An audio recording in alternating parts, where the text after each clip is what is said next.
Sir seller ही ने कबड्डी के promoter ने क्रिकेट के प्रमोटर ने कमेंटेटर ने इन्हों का चैनल इनू सबसक्राइब करो फॉलो करो तो लाइक करो ना। बिस्मिल्लाहिर्रहमानिर्रहीम अस्सलाम वालेकुम टू ऑल ऑफ यू। मैं जनाब तुहाडा मेज़बान सुहेल अफजल। मैं मौजूद हांज दी सर जमीन दे ते हांज दे प्लेस नाल असीं गपशप की इंटरव्यूज़ किए ने उस सिलसिले मेरे नाल मौजूद ने हांज दे एक बड़े मायनाज कबड्डर जिन्हों ने अपने इन्होंने दिहाड़ियां जो टूर्नामेंट होए ने 4 इन्हें विन किए हैं वो इन्हें बड़ी शानदार परफॉर्मेंस दी है। ठीक है, हांज दे फ्यूचर स्टार ने अली तो मैं इन्होंने गपशप का आगाज़ करना वा। अली ठीक ठाक हो रही है? जी ठीक ठाक साहब कह रही है। तो माशाल्लाह बड़ी अच्छी गेम कर रहे हो। जी जी ठीक है, ज़बरदस्त परफॉर्म कर रहे हो। तो कौन तुहाडा उस्ताद है, किहड़ा तुहानू प्लेयर है जिहड़ा कह लो गाइड करता है? तुहाडा फेवरेट प्लेयर कौन है? साडे उस्ताद एजाज ने। ठीक है, असां उन्होंने देख के कबड्डी शुरू की है। ठीक है, तो उन्होंने ग्राउंड 'च खड़िया है। ठीक है, तो उन्हें समझ लो कि सारी गेम का तरीका दसिया है। प्रैक्टिस भी वही करवाते रहे हैं। हूँ भलवान जफर हरी आए ने, ये ग्राउंड में टाइम देंगे ने, उत्थे सानू जाते हैं प्रैक्टिस सैक्टिस करा रहे हैं। हूँ है फिल वक्त ग्राउंड नाल जाते हैं तो मेहनत करवा रहे हैं। ठीक हो गया जी। तो माशाल्लाह तुसां 4 इवेंट्स विन किए ने, तुहाडा अपना एक बड़ा अच्छा रोल रहा है। जी जी ठीक है, तो ये वाल कोई दसो माशाल्लाह 4 फतूहात जड़ियां हासिल कीतियां ने एज ए टीम तुसां किस तरह मेहनत की सारा रल के ते कोशिश करके ते 4 टूर्नामेंट अच्छी टीमों को जीते ने? अल्लाह पाक का शुक्र है कि असी अपनी तहसील 4 टूर्नामेंट होए ने वो अस विन किए ने। साढ़े उस्तादां दी ते कोचां दी प्लैनिंग गई उस दे मुताबिक असी खेडदे रहे हैं। ठीक है, सारी टीम ने मेहनत की है ते असां टूर्नामेंट विन कर लेने। ठीक हो गया जी।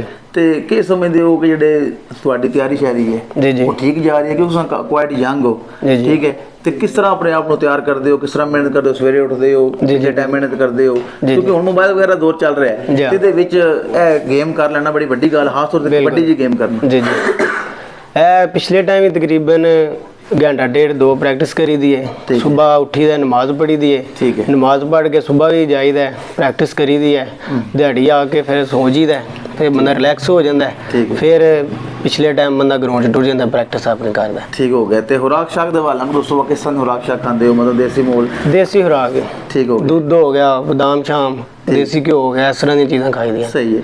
तुम माशाल्लाह काफ़ी यंग हो तो बाद कर ऐसा होंगे कोई प्लेयर कबड्डी के सीनियर भी होंगे ना जी जी बाकी टीमें मुहालफ जो होंगे ने तगड़े प्लेयरों की रेपूटेशन वगैरह होंगी है। जी जी तो उस टाइम फिर उन्होंने किस तरह फेस करते हो कि मतलब अपने आप प्रेशर जो होंगे किस तरह खत्म करते हो? ने साढ़े उस्ताद दसदे ने जिस टाइम तुसां ग्राउंड टुर जाना है तुसां आप तगड़े होकर खेडना है, किसी का कोई डर खौफ नहीं। अल्लाह पाक इज्जत उन्होंने देंदा जेड़ा अपने ज़हन च डर कढ के खेलदा है। ठीक हो गया जी।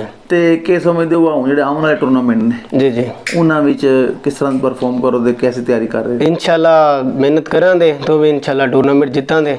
ठीक हो गया जी बिल्कुल जनाब। मेरे नाल मौजूद सी अली फ्राम हांज, बड़े ज़बरदस्त कबड्डर ने, फ्यूचर स्टार ने हांज दे।